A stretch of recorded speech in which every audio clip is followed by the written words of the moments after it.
Good evening. Good evening. Thank you. Thank you. Good evening.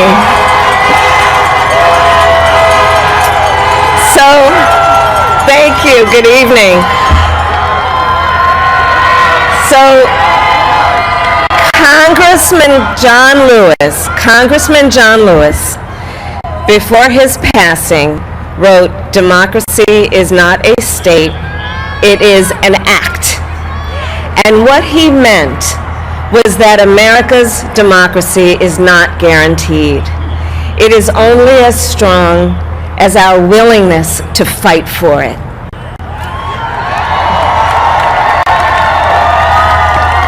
To guard it and never take it for granted. And protecting our democracy takes struggle, it takes sacrifice, but there is joy in it, and there is progress, because we, the people, have the power to build a better future.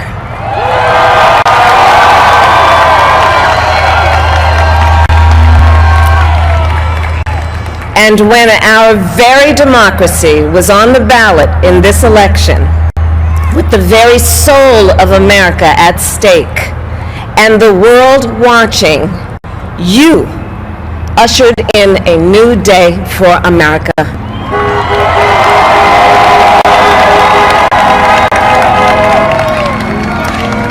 To our campaign staff and volunteers, this extraordinary team, thank you for bringing more people than ever before into the democratic process.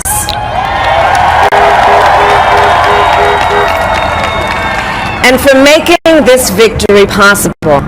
To the poll workers and election officials across our country who have worked tirelessly to make sure every vote is counted, our nation owes you a debt of gratitude.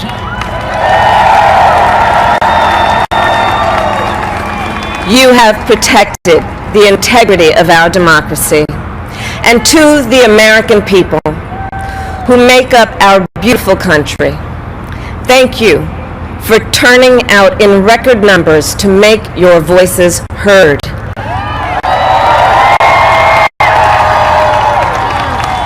And I know times have been challenging, especially the last several months.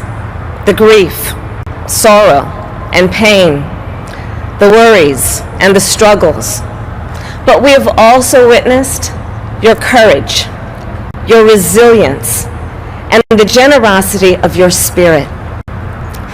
For 4 years, you marched and organized for equality and justice, for our lives and for our planet. And then you voted.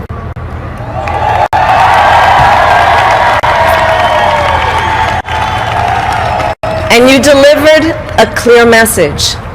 You chose hope and unity, decency, science, and yes, truth.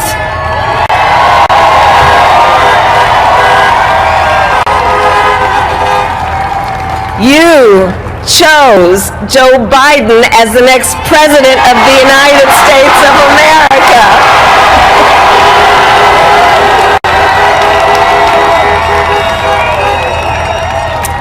And Joe is a healer, a uniter, a tested and steady hand, a person whose own experience of loss gives him a sense of purpose that will help us as a nation reclaim our own sense of purpose. And a man with a big heart who loves with abandon. It's his love for Jill, who will be an incredible First Lady.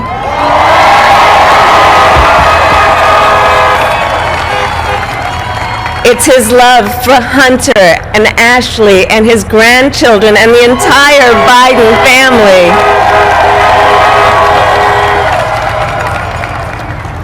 And while I first knew Joe as vice president, I really got to know him as the father who loved Bo, my dear friend who we remember here today. and to my husband, Doug,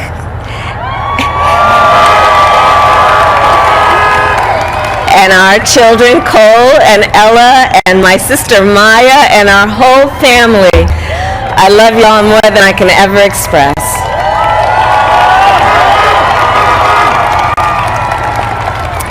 We are so grateful to Joe and Jill for welcoming our family into theirs on this incredible journey.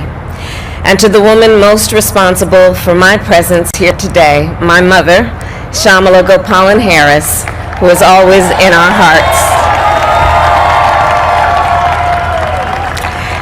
When she came here from India at the age of 19, she maybe didn't quite imagine this moment, but she believed so deeply in an America where a moment like this is possible. And so I am thinking about her and about the generations of women, Black women,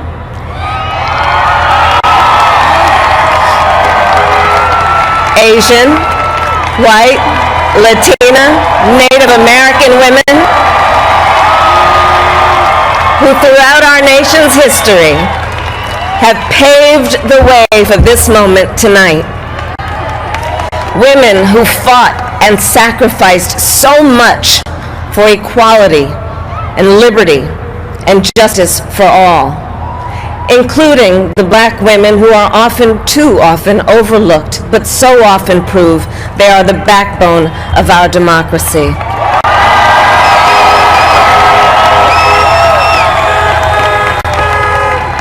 All the women who have worked to secure and protect the right to vote for over a century, 100 years ago with the 19th Amendment, 55 years ago with the Voting Rights Act, and now in 2020 with a new generation of women in our country who cast their ballots and continued the fight for their fundamental right to vote and be heard.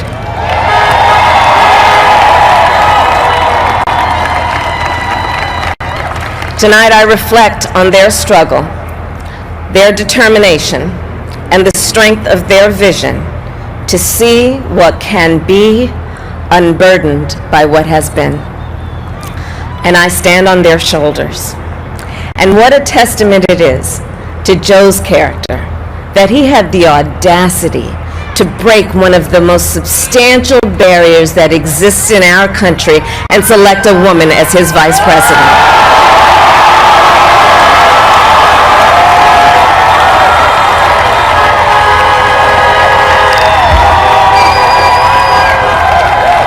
But while I may be the first woman in this office, I will not be the last.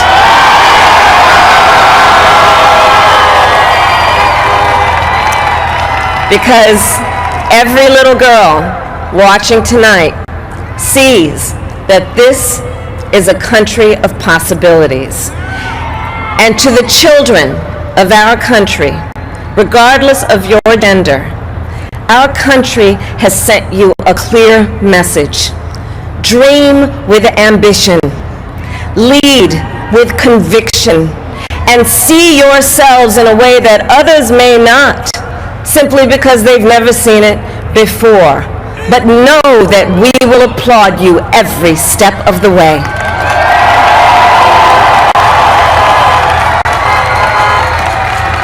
And to the American people, no matter who you voted for, I will strive to be a vice president, like Joe was to President Obama, loyal, honest, and prepared, waking up every day thinking of you and your family. Because now is when the real work begins, the hard work, the necessary work, the good work, the essential work to save lives and beat this epidemic, to rebuild our economy so it works for working people, to root out systemic racism in our justice system and society, to combat the climate crisis, to unite our country and heal the soul of our nation.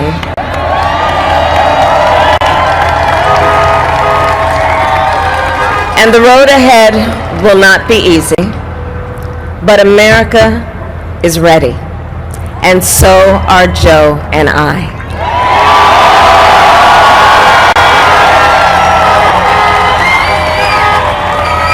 we have elected a president who represents the best in us, a leader the world will respect and our children will look up to, a commander-in-chief who will respect our troops and keep our country safe, and a president for all Americans.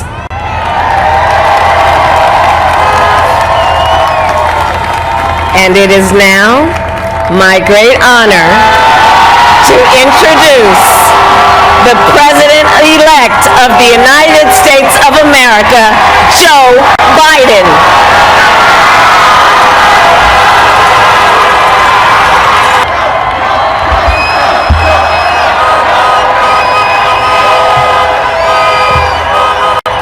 Hello, my fellow Americans,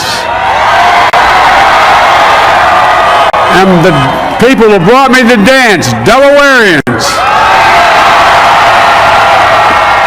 I see my buddy Senator Tom Carper down there, and I think Senator Coons is there, and I think the governor's around.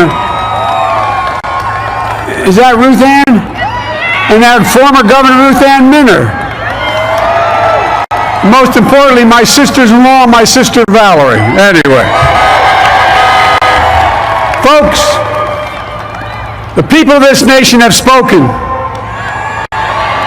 They've delivered us a clear victory, a convincing victory, a victory for we the people.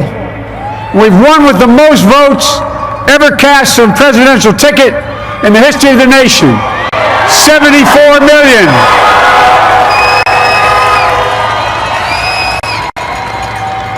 What I must admit has surprised me. Tonight, we're seeing all over this nation, all cities and all parts of the country, indeed across the world, an outpouring of joy, of hope, renewed faith in tomorrow, bring a better day. And I'm humbled by the trust and confidence you've placed in me. I pledge to be a president who seeks not to divide, but unify. Who doesn't see red states and blue states, only sees the United States. And work with all my heart, with the confidence of the whole people, to win the confidence of all of you. And for that is what America, I believe, is about. It's about people. And that's what our administration will be all about. I sought this office to restore the soul of America, to rebuild the backbone of this nation, the middle class, and to make America respected around the world again, and to unite us here at home. It's the honor of my lifetime that so many millions of Americans have voted for that vision. And now, the work of making that vision is real. It's a task, the task of our time. Folks, as I said many times before, I'm Jill's husband. And I would not be here without her love and tireless support of Jill, and my son Hunter, and Ashley, my daughter, and all our grandchildren, and their spouses, and all our family. They're my heart. Jill's a mom, a military mom, an educator. And she has dedicated her life to education. But teaching isn't just what she does, it's who she is. For American educators, this is a great day for y'all. You're going to have one of your own in the White House. And Jill's going to make a great First Lady. I'm so proud of her.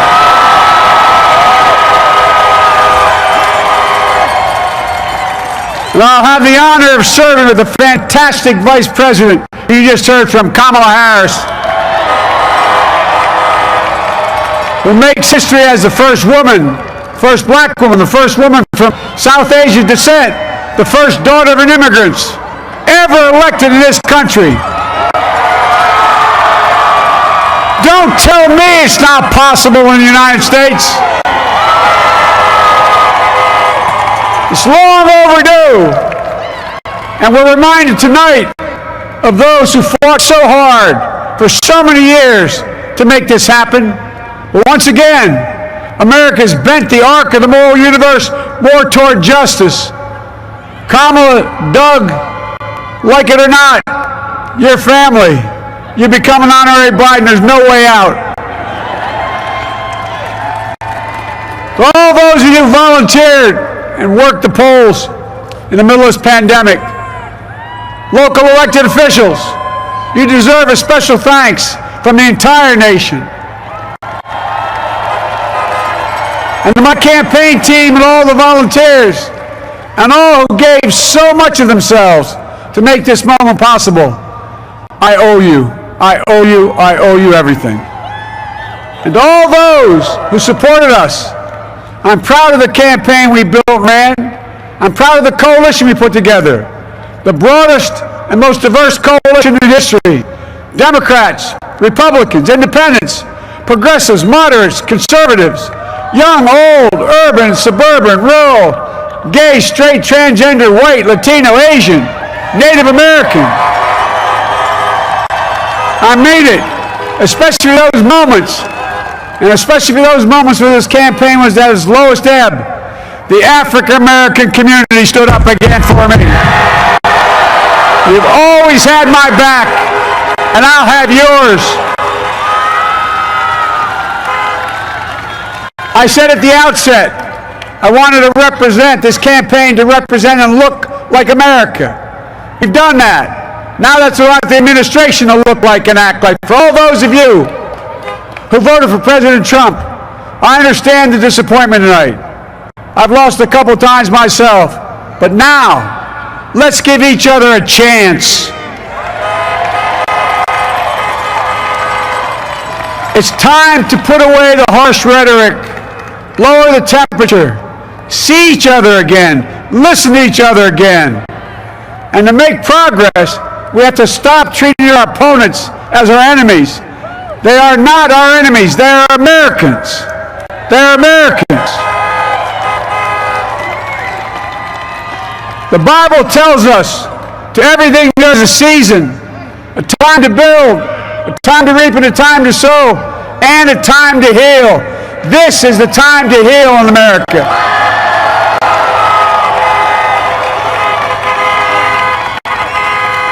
Now this campaign is over, what is the will of the people?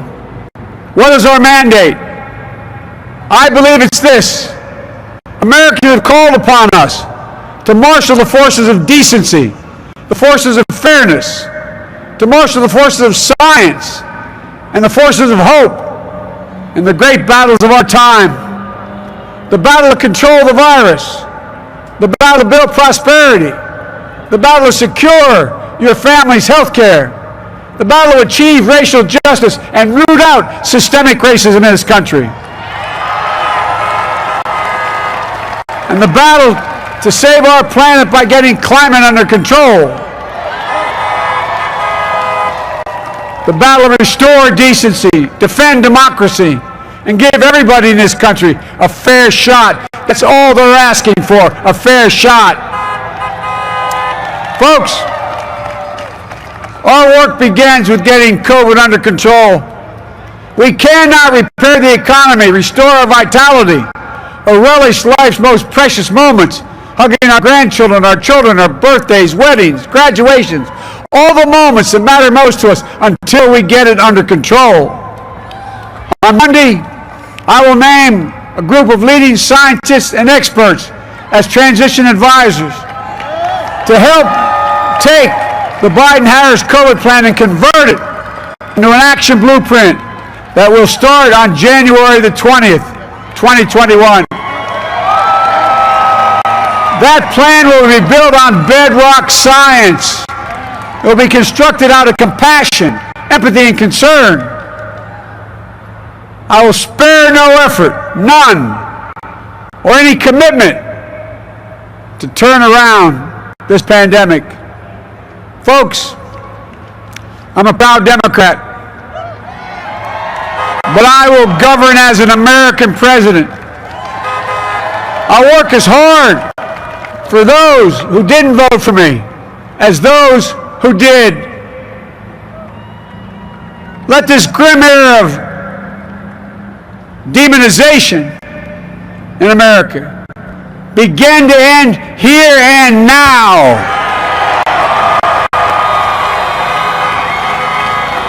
The refusal of Democrats and Republicans to cooperate with one another, it's not some mysterious force beyond our control. It's a decision, a choice we make. And if we can decide not to cooperate, then we can decide to cooperate. And I believe that this is part of the mandate given to us from the American people. They want us to cooperate in their interest.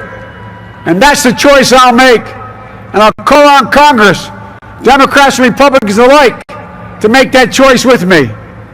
The American story is about slow yet steadily widening the opportunities in America. And make no mistake, too many dreams have been deferred for too long. We must make the promises of the country real for everybody, no matter their race, their ethnicity, their faith, their identity, or their disability. Folks, America has always been shaped by inflection points, by moments in time where we've made hard decisions about who we are and what we want to be. Lincoln in 1860, coming to save the Union. FDR in 1932, promising a beleaguered country a new deal. JFK in 1960, pledging a new frontier. And 12 years ago, when Barack Obama made history, he told us, yes, we can. Well, folks, we stand at an inflection point. We have an opportunity to defeat despair, to build a nation of prosperity and purpose. We can do it. I know we can. I've long talked about the battle for the soul of America. We must restore the soul of America. Our nation is shaped by the constant battle between our better angels and our darkest impulses. And what presidents say in this battle matters. It's time for our better angels to prevail. Tonight, the whole world is watching America. And I believe at our best, America is a beacon for the globe. We will lead not only by the example of our power, but by the power of our example. I've always believed, and many of you heard me say it, I've always believed we can define America in one word: possibilities. That in America, everyone should be given an opportunity to go as far as their dreams and God-given ability will take them. You see, I believe in the possibilities of this country. We're always looking ahead to an America that's freer and more just, ahead to an America that creates jobs with dignity and respect, ahead of America that cures diseases like cancer and Alzheimer's, ahead to an America that never leaves anyone behind, ahead of America that never gives up, never gives in. This is a great nation. It's always been a bad bet to bet against America. We're good people. This is the United States of America, and there's never been anything we've been not able to do when we've done it together. Folks, in the last days of the campaign, I began thinking about a hymn that means a lot to me and my family, particularly my deceased son, Bo. It captures the faith that sustains me and which I believe sustains America. And I hope it can provide some comfort and solace the 230,000 Americans who've lost a loved one to this terrible virus this year. My heart goes out to each and every one of you. Hopefully this hymn gives you solace as well. And it goes like this: and he will raise you up on eagle's wings, bear you on the breath of dawn, and make you to shine like the sun, and hold you in the palm of his hand. And now together, On eagle's wings, we embark on the work that God and history have called upon us to do. With full hearts and steady hands, with faith in America and in each other, with love of country, a thirst for justice, let us be the nation that we know we can be. A nation united, a nation strengthened, a nation healed. The United States of America, ladies and gentlemen, there's never been anything we've tried we've not been able to do. So remember, as our grandpapa used to say when I walked out of his home when I was a kid up in Scranton, he said, "Joey, keep the faith." And our grandmother, when she was alive, she yelled, "No, Joey, spread it. Spread the faith. God love you all. May God bless America, and may God protect our troops." Thank you, thank you, thank you.